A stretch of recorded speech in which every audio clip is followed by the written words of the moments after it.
Ian Rapoport works for the NFL Network. He's at the owners' meetings in Houston and still there. What happened last night, Ian? Well, we saw the culmination of really what had been a couple of weeks of momentum building toward a Rams and Chargers partnership. And, it was pretty clear. There have been a lot of gridlock, a lot of conversations that went nowhere. But, when we arrived Monday night, I talked to an owner pretty late who said, this is obvious, isn't it? And it was, the Inglewood site was deemed the much better one. It's really a pretty spectacular site. I'm sure you've seen the renderings. And for owners who wanted to make a big splash in the return to LA, this was the obvious choice. So, we knew it was going to be the Rams. Then it was a matter of how to make everyone, I'm not going to say happy, but how to make everyone okay with it. And that's kind of what they came up with solutions, with the Chargers having the option of going and the Raiders getting some money for a new stadium. And in the end, we saw, pretty much a win for the NFL and finally getting back to L.A. with a pretty sweet stadium. What role did Jerry Jones play in all of this? A big one. I mean, he really was sort of the impetus, the power broker behind this deal. And, for the Jones family, it had always been about Inglewood. This was their site. They wanted the Rams, they wanted the Rams to be the ones in L.A. They invited the Rams out to practice with them last year in Oxnard, California. This is something that he has been pushing for. And, Jerry likes money. He likes good financial deals.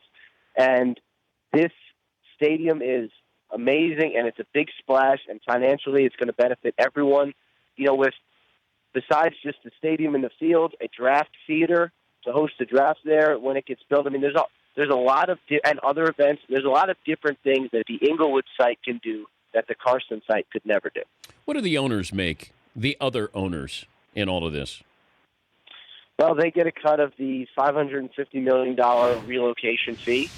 And so I think that's going to help. And then, the price of the Rams just went up. I mean, not that Kroenke's selling anytime soon, but the value of the Rams went up. The value of all the teams went up. Having, a team in Los Angeles, I assume when they redo the TV deals, everyone will benefit again.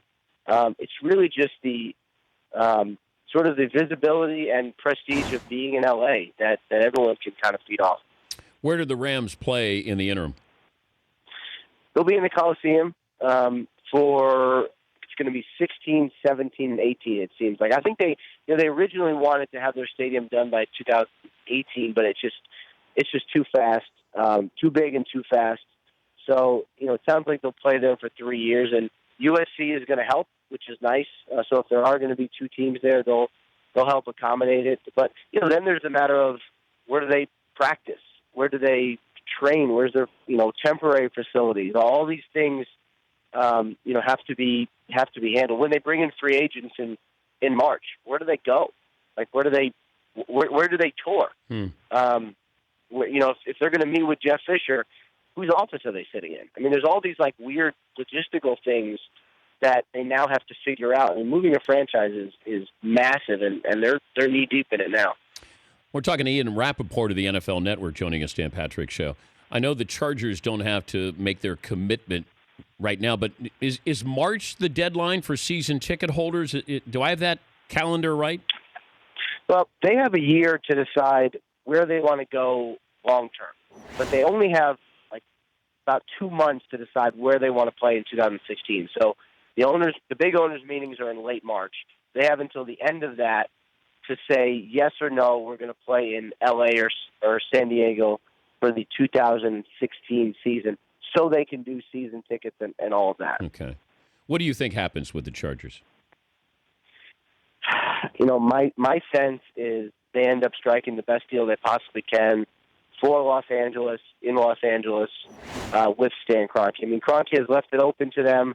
You can be a partner, which they would sort of buy in, or you can be a tenant, in which case they would get a deal that I'm told benefits them significantly financially. So either way, Kroenke sort of left it open to work out the best deal, and they've tried very hard in San Diego. It has not worked. There's a vote in June to give them $350 million of public money, but honestly, there's no guarantee that even passes. So to me, it sounds like Los Angeles for them. And the NFL wanted to make this a win-win-win for all three teams. How do the Raiders win? That's probably the toughest question right there. I mean, they get $100 million toward a new stadium in Oakland, but they have a $500 million funding gap. So basically, they need $400 million more to build the stadium they want in Oakland, and that is their preference. That's what they're trying like crazy to do. But I talked to Mark Davis, the owner, last night.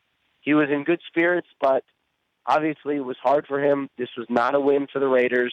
They're going to try to make it work, but it had been difficult for them going in, and their life continues to be difficult as they search for a new home. Second biggest topic at the owners' meeting was what? Well, for these owners' meetings, it was really all LA, but there's always coaching gossip. So everyone, and it's funny, like the way this happened. I mean, Hugh Jackson was getting wooed by the Browns. Jimmy Haslam wasn't there. His wife Dee was. She cast a vote. He was in Cincinnati meeting with Hugh Jackson. Coughlin was about to interview with the Niners. So it was really about the coaching searches, and it's amazing that Coughlin is one of the hottest names in the coaching carousel, but that's kind of what people are talking about. I got Nick Saban in a half hour. Any chance the Giants are going to go all in for Saban? First of all, tell him hi for me. I covered him for 3 years for the Birmingham News. We had some battles. And I don't think the Giants will. Now, the Bucks had some interest in 2012. I could certainly see them, tipping their toe in the waters. But, to me, I'd be stunned if he did anything but finish his career at the University of Alabama as the greatest coach in college history. Tampa, to me, is a better opportunity. That team's on the verge of doing something there. That you got a good quarterback, you got skill position guys, a couple of defensive players who can make an impact. Just from that standpoint, if he did entertain, and I think the smaller market feel of Tampa would probably interest him more than the big market of New York. I tend to agree, and I know his wife takes a very, very active role in the community, and in Tuscaloosa, like when we lived there, she was a big deal. Miss Terry was a big deal there, and Tampa obviously is a long shot, but if it happens, I think they would appreciate that part of it. Great talk to you. Great work, Ian. Safe travels home. Thank you. Awesome. Thanks, Dan. Appreciate it. Ian Rapoport, NFL Network, NFL.com reporter. His Twitter handle, @RapSheet. And you can see him throughout the week on the NFL networks around the NFL, 5 p.m. Eastern, and NFL Total Access at 7 Eastern.